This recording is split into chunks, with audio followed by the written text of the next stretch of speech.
Good evening and welcome to another edition of the College Football Playbook. My name is Sean Wilkerson. I'm here to give you an insider breakdown of Week 7 as we approach an exciting Week 8 of the college football season.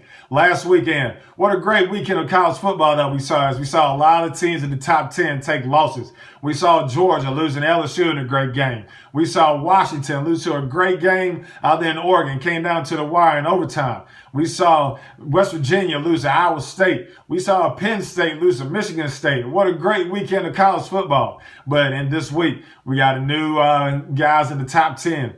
We got Bama still at 1, looking awesome. 2, we got Ohio State. 3, we got Clemson. 4, we got a good team at Notre Dame. 5, we got LSU at number 6. You got Michigan at number 7. You got those guys out there in Austin, Texas.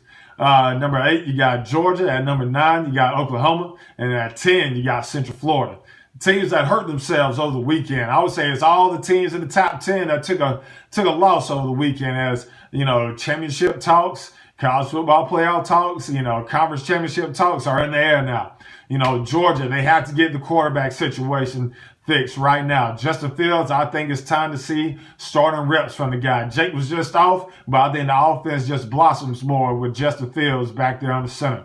Another team, Washington, looking on the outside end of the Pac-12.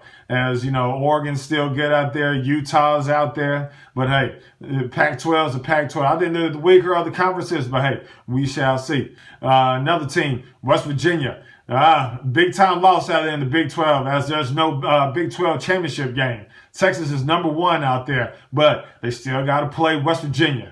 And that's going to be a great game. That's probably going to be the all-on tell of who wins the Big 12 championship game out there.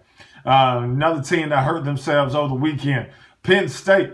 Come on, Penn State. I think it's bye-bye to the Big 10 championship after losing Michigan State the way they did. Penn State fell all the way to number 18. They were in the top 10 last week, but you lose to a subpar Michigan State team like that, you're going to fall out every week.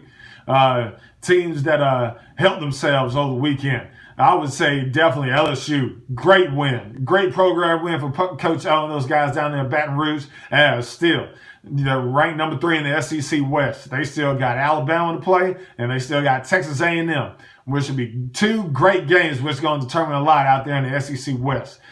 Florida, they had a scare a little bit against Vanderbilt, but I think they held themselves, in the SEC East talk, as, Florida, they still got to play Georgia. Georgia has a bye week this week, but they got the largest cocktail party in Jacksonville. And that should be a great game. I don't think it's going to be like last year in a blowout, but, it's going to be a great game. Another team that helped themselves over the weekend, I would say, is Oregon. Great win out there in the Pac-12. You still got Washington State you got to play.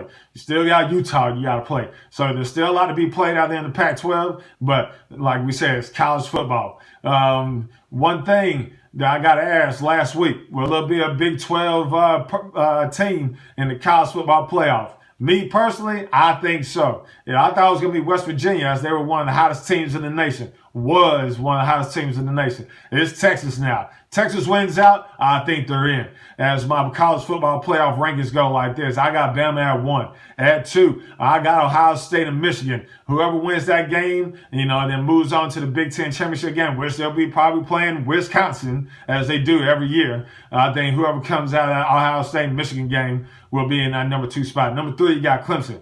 4, I think it's the at-large spot, which would be Notre Dame.